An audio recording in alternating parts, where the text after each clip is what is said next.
tak východňarsky od červca neznám. A vám všetkým nedámi v mene kapely a účinkujúcich želám veľa šťastia, veľa zdravia, veľa radosti, peňaží, že by ste žili a rastli pre naše krásne mužské oči, málo slz, a keď to budú slzy, nech sú to slzy šťastia. Dobrý večer.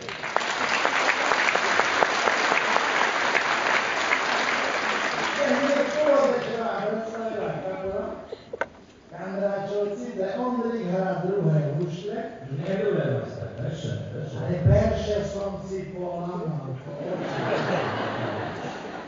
Ja znam, že ich nedám hebkať, lebo oni sebe zvykli tak východňare, že ja na úvod furt im poviem nejakú pripovídku. A oni ľudia rozprávky o koňoch. Tak Ondrik, sluchaj. Bulidová koň. Jeden bol čárny a jeden bílý. A ten bílý bol šlepý. Ale oni boli úžasní kamaráci, spolu sahali vúk, spolu šepásli, spolu orali. A ten čárny tomu bílomu hútali šlepomu, my sme takí úžasní kamaráci, že my by sme mohli dať na veľkú padubitku. A ten bílý hútali, nevidím prekažky. Ale na koľky.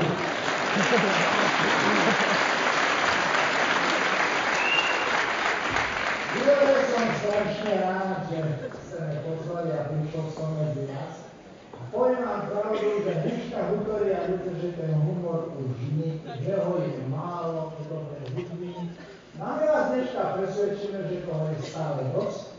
A možno je to aj tým, že ja som už vyrosnul v takej rodine, že na humor kúkalo. To bol môj otec. Môj otec mi povedal, Ander, jak hrali Košice fotbal? 0-0. Škoda im bolo začínať. Že má na všetko svoj názor, dokonca, že za hlavu ulatila hutorí. To je strašné, keď sušec zomrel hasič na zápalku. Tak to je to.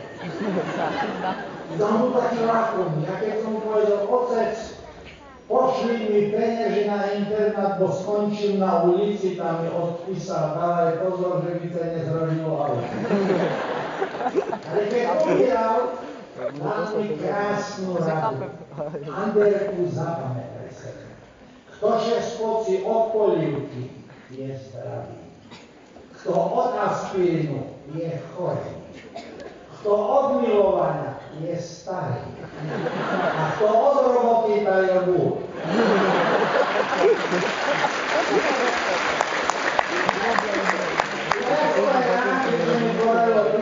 Ja som uvábil strašne hlúpy žen, poznáte. Sú dní v živote, keď čet nedali.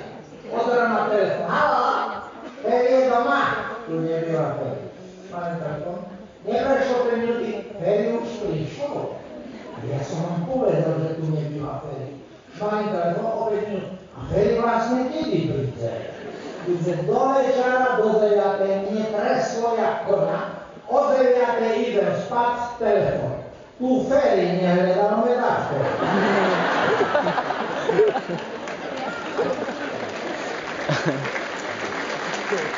Idem spať a okolo 1 v noci na nočným stolíku toto čudo, ten mobil. Nervózny zvihnem SMS. Vážený pán Ander, Slovensko má 5,5 milióna ľudí. Z toho 4 milióny momentálne spí. 0,5 milióna cestuje, pol pracuje, pol sa miluje. Len vy ako idiot čítate túto SMS.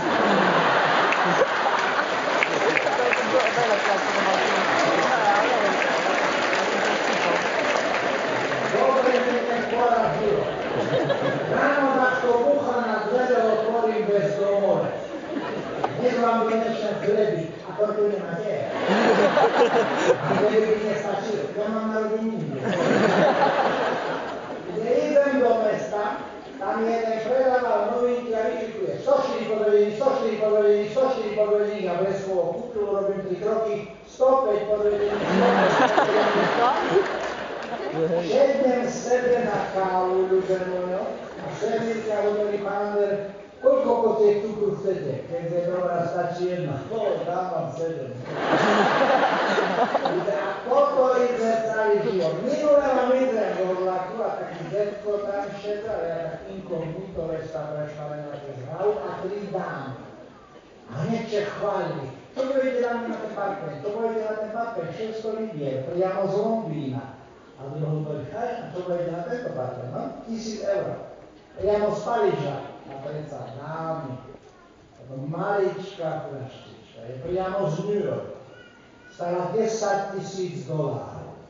A naraz v tým kúpe smrť. Ale taký, že ešte nedalo dýchať. Toto je čo? A dedo hovorí, pazúra skočí za 2 eur.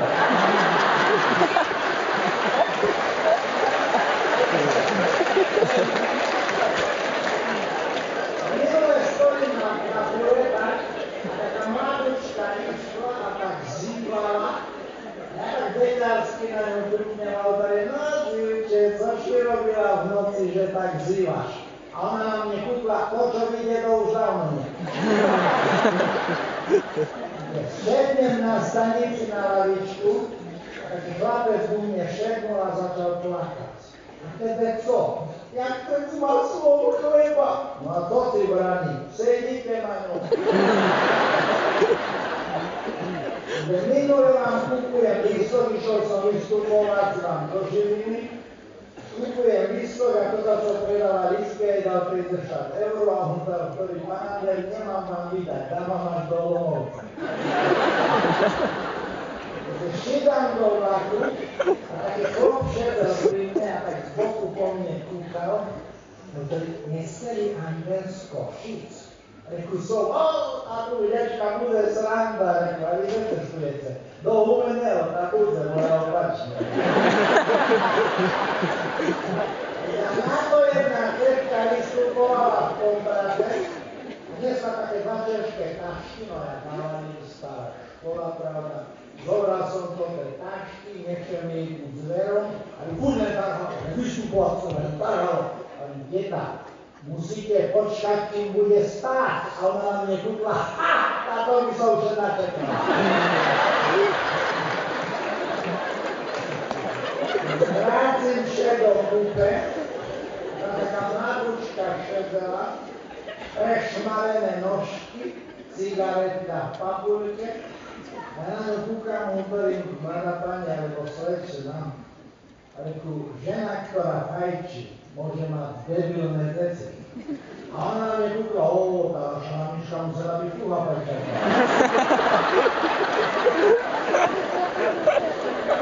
Cešie obraz.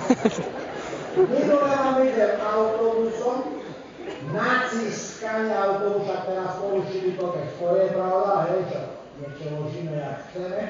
Jedlome tam prišli a taký sopliak tam šedel a kúka na mňa, hovorí, Dedu, radi by ste si sadli šak, taký hej chlapče, ale a na to takú blondinu ešte tam prišli, ženy neurazte, ešte aj šreto máte, ale ona mala taký make-up, jak keby ste skelňu nametali. Šofer sebe toto všimnul a kúknul na ňu, ale tak pre sebe zakudral. Farba patrí na scénu a nie na tvár. A ona hovorí, a somar do chliva nezavolám.